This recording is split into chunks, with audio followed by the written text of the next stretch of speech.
À la clôture du tournoi du fleuve, le FC Banyango l'a emporté par une séance de tir au but. Après un match nul de 0 but partout, les trophées étaient remis par l'invité surprise Abed Achour à l'équipe championne de cette première édition.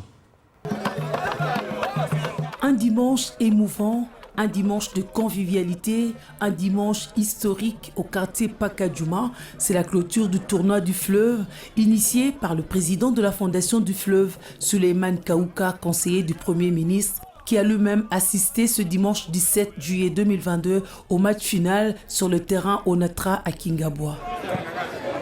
Ici, se sont achevés les affrontements entre 8 équipes de football composées des jeunes de moins de 25 ans, dans le but de dénicher et de soutenir les meilleurs joueurs de la compétition. Le FC Banyango et FC Tougala, deux équipes qualifiées pour la finale, se sont affrontées devant plus de 3000 jeunes venus de tous les quartiers de la grande agglomération de Kingabwa. Une surprise de taille au rendez-vous, la présence de Abed Achour, opérateur économique, homme d'affaires et philanthrope, connu pour ses soutiens remarquables en faveur de la jeunesse congolaise. Au bout du temps réglementaire, ni vainqueur ni vaincu. Les deux équipes se sont neutralisées sur un score de 0 but partout. Puis une séance de tir au but pour les départager. La coupe est alors remportée par le FC Banyango. Le trophée, une enveloppe a été remise aux deux équipes finalistes ainsi qu'aux équipes ayant participé à ce tournoi.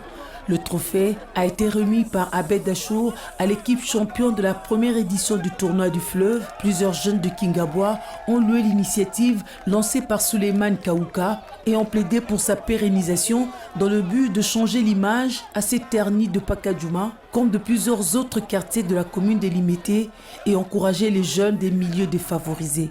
Créée en 2018, la Fondation du fleuve est une initiative de Souleymane Kaouka qui agit pour l'environnement et l'encadrement de la jeunesse, notamment de la lutte contre la pollution des eaux, la déforestation et le mieux-être des populations riveraines de la République démocratique du Congo. Après le tournoi du fleuve, la Fondation du fleuve se prépare pour d'autres actions de grande envergure dans un futur proche, cette fois dans la contrée de Mombélé.